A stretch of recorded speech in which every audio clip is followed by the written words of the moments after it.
Jumpa kembali Bapak Ibu dan Saudara-saudara yang terkasih dalam Renungan Bina Iman GKI Klasi Solo bersama saya Gilbert Silotanjaya. Mari kita mempersiapkan hati dan pikiran kita sebelum bersama-sama merenungkan firman Tuhan. Mari kita berdoa.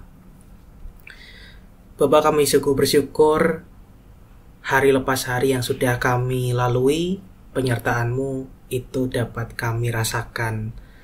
Terkhusus ketika pada waktu kali ini kembali kami menyiapkan diri kami dengan merenungkan sebagian dari firman-Mu melalui bacaan Alkitab yang akan kami baca. Tuntun kami dengan Roh Kudus-Mu supaya kami dapat membuka hati serta pikiran kami sehingga firman-Mu dapat merasuk dalam hidup kami. Hanya di dalam nama-Mu Tuhan Yesus Kristus kami menaikkan doa permohonan ini. Amin. Ya, baik Bapak Ibu dan Saudara-saudara terkasih, bacaan pada hari ini saya mengambilnya dari Kejadian pasal 39 ayat yang kedua. Namun Tuhan menyertai Yusuf sehingga ia menjadi orang berhasil. Ia tinggal di rumah tuannya orang Mesir itu. Demikianlah firman Tuhan. Saudara-saudara, beberapa hari yang lalu, tepatnya hari Sabtu, saya mengikuti acara retreat katekisasi di GKI Gading Indah. Jadi kakak tingkat saya, waktu itu Penatua Ana, Kak Ana meminta saya untuk menjadi fasilitator dalam sebuah games di salah satu kelompok yang ada di acara retreat katekisasi. Dan saat itu anak-anak katekisasi harus mengikuti games yang namanya Amazing Race. Jadi Amazing Race itu adalah games berjelajah bersama dengan beberapa orang menuju lokasi yang sudah ditentukan oleh panitia. Dan saya menjadi fasilitator untuk memberikan clue-clue atau tanda-tanda kepada kelompok. Karena lokasinya disembunyikan dan mereka tidak tahu. Jadi mereka harus melakukan games, mengisi teka-teki, mengisi TTS, menebak gambar, menebak gerak badan untuk tahu lokasi-lokasi yang nantinya harus dituju. Dan tentunya mereka tidak boleh membawa dompet, tidak boleh membawa handphone, tidak boleh membawa uang, alat-alat elektronik, tapi mereka hanya boleh membawa tas yang berisi botol air minum, obat-obatan pribadi, juga uang yang sudah diberikan oleh panitia tiap kelompok. Dan uang itu hanya boleh digunakan untuk membeli bahan-bahan makanan, karena nanti mereka harus masak sendiri di lokasi tersebut. Dan juga mereka hanya boleh membawa e-money atau tap cash, karena mereka harus memakai transportasi umum untuk menuju lokasi. Saudara-saudara, dalam Amazing Race, dalam kegiatan ini, setiap kelompok mempunyai cerita-cerita yang unik ketika mereka sudah sampai di lokasi tujuan. Ada yang sudah berjalan jauh, ternyata harus balik lagi karena mereka salah, harusnya naik Jaklingko atau angkutan umum untuk ke lokasi berikutnya. Ada yang harus berhenti di salah satu stasiun, padahal belum sampai di stasiun tujuan, karena mereka belum melakukan games dari fasilitator yang sudah diberikan. Ada yang akhirnya bingung ketika melihat peta. Di peta itu ada 3 jalur, jalur kanan, jalur tengah, dan jalur kiri. Tapi ternyata di lokasinya hanya ada 2 jalur, jalur kanan dan jalur kiri. Sementara mereka harus melewati jalur tengah, sedangkan jalur tengah itu nggak ada. Mereka bingung, mereka tanya-tanya ke fasilitator kelompok mereka, ini gimana kak? Petanya 3 jalur tapi kita kok cuma ada 2 jalur. Kita salah atau petanya yang salah? Dan akhirnya mereka mau nggak mau harus ke jalur yang mencoba satu-satu jalurnya. Pertama ke kanan dan ke kiri. Ada yang akhirnya tersesat karena mereka memilih untuk berjalan kaki daripada untuk menaiki angkutan umum karena lama nunggunya. Saudara-saudara, pada akhirnya kami semua sampai di lokasi yang sudah ditentukan oleh panitia, dan panitia ternyata sudah ada sampai di sana duluan. Kelompok yang tadinya jalan kaki tersesat itu menjadi kelompok yang pertama sampai di lokasi. Kelompok yang tadinya di awal lancar-lancar, gak ada masalah, gak ada problem, semuanya solid, itu menjadi kelompok yang terakhir sampai di lokasi. Karena mereka harus menunggu angkutan umum yang lama datangnya. Karena jalur tersebut jarang dilewati oleh angkutan umum. Dan sampai di sana, Kak Ana yang membuat konsep Amazing Race ini mengatakan pembelajaran dari Amazing Race itu sama dengan kehidupan perjalanan iman kita sehari-hari. Kita akan menghadapi tantangan-tantangan yang ada dengan keterbatasan-keterbatasan yang kita miliki.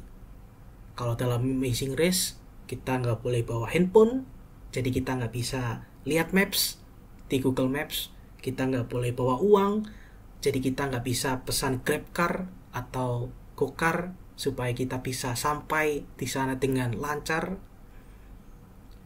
Dan dengan keterbatasan itu, kita harus berani untuk bertanya kepada orang asing, kepada bapak-bapak satpam, kepada bapak-bapak tukang parkir, dan lain sebagainya, dengan menggunakan kreativitas kita masing-masing. Dan kita harus memecahkan masalah bersama, yakni games-games yang sudah diberikan oleh fasilitator, teka-teki, TTS, supaya kita bisa tahu kita harus pergi kemana. Bahkan dalam tantangan tersebut dan juga dalam kehidupan kita, kita ada dalam kondisi kita tersesat. Kita ada dalam kondisi di persimpangan jalan. Ketika kita nggak tahu harus pergi kemana, dan kita harus menyusurinya satu persatu untuk menemukan jalan yang tepat yang harus kita lalui. Dan perjalanan iman seperti inilah yang kita jalani. Sama seperti salah satu tokoh yang kita baca pada bacaan hari ini, yakni Yusuf, juga dengan penuh polemik, dengan penuh masalah, dan juga penuh dengan tanda tanya. Kalau kita bertanya, apa sih tanda pertanyaan Tuhan kepada Yusuf? Kalau Tuhan menyertai, kenapa Yusuf harus dibuang di sumur? Kalau Tuhan menyertai, kenapa Yusuf harus dijual dan dijadikan budak? Kalau Tuhan menyertai, kenapa Yusuf harus dipenjara selama 2 tahun? Kalau Tuhan menyertai, kenapa Yusuf harus difitnah oleh istri dari Potifar? Dan fitnah tersebut berhasil memasukkan Yusuf ke penjara. Saudara-saudara, tanda penyertaan bagi Yusuf dan bagi kita orang yang percaya adalah bukan hanya tentang kenyamanan hidup, bukan hanya tentang ketika tidak adanya penderitaan dalam kehidupan kita, ketika hidup kita selalu dipenuhi dengan senyuman. Tapi ketika Tuhan membuat segalanya itu dapat kita kerjakan dengan baik dan berhasil. Kalau dalam kisah Yusuf, kita bisa melihat kalau Yusuf menjadi saluran berkat bagi orang lain ketika Yusuf menafsirkan mimpi-mimpi orang lain, sehingga orang lain dapat merasakan berkatnya melalui kehadiran dari Yusuf. Saudara-saudara, mungkin ketika menghadapi pergumulan atau ketika menghadapi permasalahan, kita selalu menginginkan tanda kehadiran Tuhan dengan apa yang kita inginkan. Ketika kita mendapatkan masalah, kita menginginkan kalau Tuhan itu hadir. Ketika Tuhan membantu kita menyelesaikan masalah tersebut 1 hari.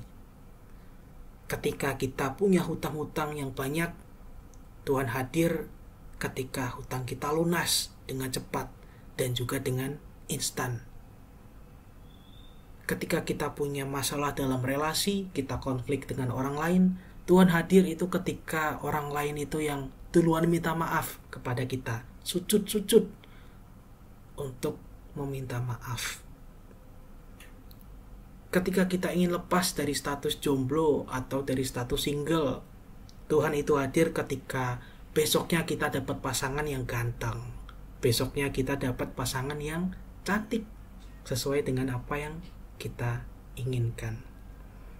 Kalau kejadian seperti ini, kita menganggap, oh Tuhan menyertai, rahmat-Nya itu hadir bagi diriku, karena aku selalu dibantu. Saudara-saudara, ada salah satu video yang saya temukan dalam sebuah media sosial yang dapat menjadi bahan perenungan kita pada hari ini.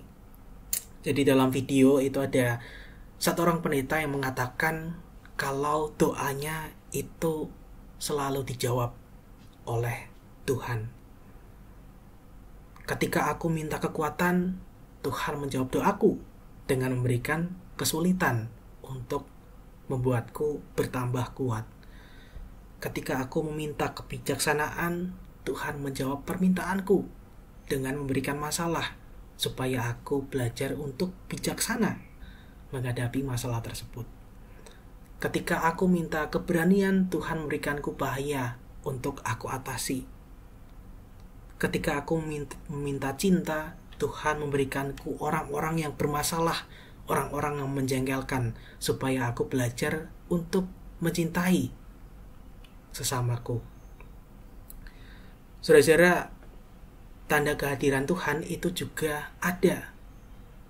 Kalau ternyata permasalahan yang kita alami tidak bisa selesai satu hari dengan instan, supaya kita bisa belajar dalam proses menjalani permasalahan tersebut. Tanda kehadiran Tuhan itu juga ada ketika kalau ternyata kita harus bekerja keras untuk melunasi hutang-hutang kita, supaya kita belajar menjadi orang yang teguh dan mempertanggungjawabkan apa yang sudah kita lakukan. Tanda kehadiran Tuhan itu juga hadir kalau ternyata kita yang harus minta maaf duluan kepada orang lain, supaya kita belajar untuk menjadi orang yang rendah hati, menjadi orang yang pemaaf, dan menjadi orang yang inisiatif untuk minta maaf duluan. Tanda kehadiran Tuhan itu juga hadir kalau ternyata kita harus jomblo lama, kita harus single agak lama, supaya kita belajar untuk memantapkan diri kita, untuk membenahi diri kita yang masih kurang, sifat-sifat kita yang mungkin harus kita perbaiki, supaya nantinya kita menjadi pasangan yang layak bagi pasangan kita. Selalu ada pembelajaran yang bisa kita petik dan kita ambil dalam setiap peristiwa. Selalu ada tanda yang Tuhan berikan kalau Ia hadir dalam kehidupan kita. Tergantung apakah kita meresponinya dengan baik atau tidak. Amin.